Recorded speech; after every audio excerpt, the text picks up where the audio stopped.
వ్యవసాయ రంగంలో కలుపు మందుల నివారణకు వాడే గ్లైఫోసైట్ ను బ్యాన్ చేశారు. గ్లైఫోసైట్ తో కలుపు ఓడేమో గాని క్యాన్సర్ మహమ్మారి వెంటాడుతుంది. నేలను విషపూరితంగా మార్చి పర్యావరణాన్ని నాశనం చేసే ఈ కలుపు మందు వినియోగం కలవరంగా మారనుంది. పర్యావరణవేత్తల ఆందోళనతో కేంద్ర వ్యవసాయ రైతు సంక్షేమ మంత్రిత్వ శాఖ గ్లైఫోసైట్ కలుపు మందుపై నిషేధ పరిమితులు పెట్టారు. పత్తి సాగులో విచ్చలవిడిగా గ్లైఫోసైట్ వినియోగంతో తెలంగాణ ప్రభుత్వం బ్యాన్ చేశారు. కేవలం తేయాకు తోటల్లోనే వినియోగానికి అనుమతులున్నా తెలంగాణ జిల్లాలో గ్లైఫోసైట్ హెర్బిసైడ్ పలు బ్రాండ్లతో అమ్మకాలు సాగిస్తున్నారు. నిషేధిత కలుపు మందు నియంత్రణలో నిమ్మకు నీరెత్తినట్లుగా వ్యవసాయ శాఖ అధికారులున్నారు. నిషేధ నీడలో కోట్ల వ్యాపారం సాగుతున్న కలుపు మందులపై ఏబిఎన్ ప్రత్యేక కథనం.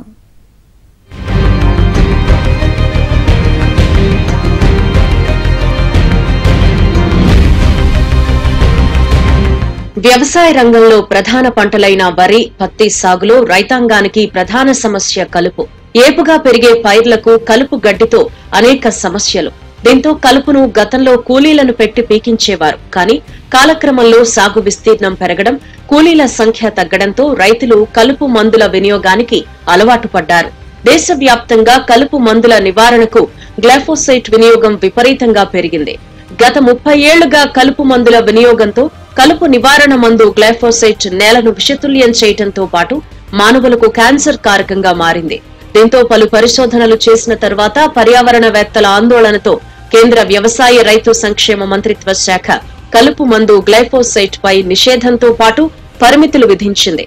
ఆహార పంటల ప్రాంతాల్లో హెర్బిసైడ్ గ్లైఫోసైట్ వినియోగించకుండా ఆంక్షలతో పాటు కేవలం తేయాకు తోటల్లో వినియోగానికి అనుమతులిచ్చింది.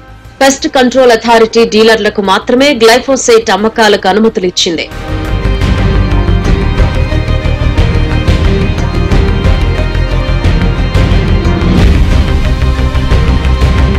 కలుపు నివారణ మందు గ్లైఫోసైట్ పై నిషేధం ఉన్న తెలంగాణలో విచ్చలవిడిగా కలుపు మందుల అమ్మకాలు సాగుతున్నాయి.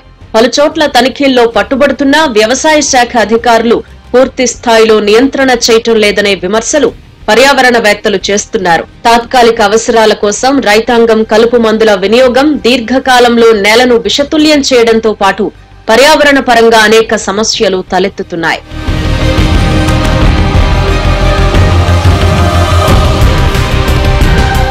పర్యావరణ నాశనంతో పాటు క్యాన్సర్ కారకమైన కలుపు మందు గ్లైఫోసైట్ నిషేధంలో ఉంది.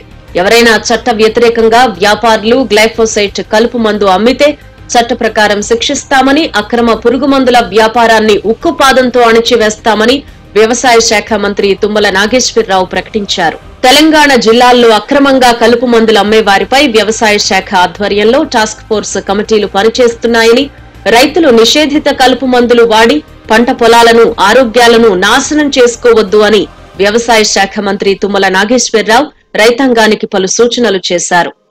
ముఖ్యంగా నాన్ క్రాప్ ఏరియాలను వాడాలి. అంటే పంట వేయిన చోట, అంటే ఆహార పంటలు కానీ, కూరగాయ పంటలు కానీ, పండ్ల తోటలు కానీ ఇలా లేని చోట, వాణిజ్య పంటలు కానీ ఇలా లేని చోట, ఆహార పంటలు లేని చోట దీన్ని వాడాలి. నాన్ క్రాప్ ఏరియా అంటారు. మరొకటి టీ తోటలో వాడాలని ఉందండి.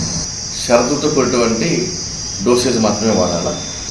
పలానా రైతు పేరు ఇలా వాడుతున్నారు, పలానా పంటకు ఇలా వాడుతున్నారని పర్మిషన్ ఇస్తేనే దాన్ని వాడాలి షరతుతో అని చెప్పేసి ఉందండి. ఎందుకంటే ఇది మనుషులకు, మానవులకు హానికరమైనటువంటి ఒక పవర్ఫుల్ గడ్డి మందు.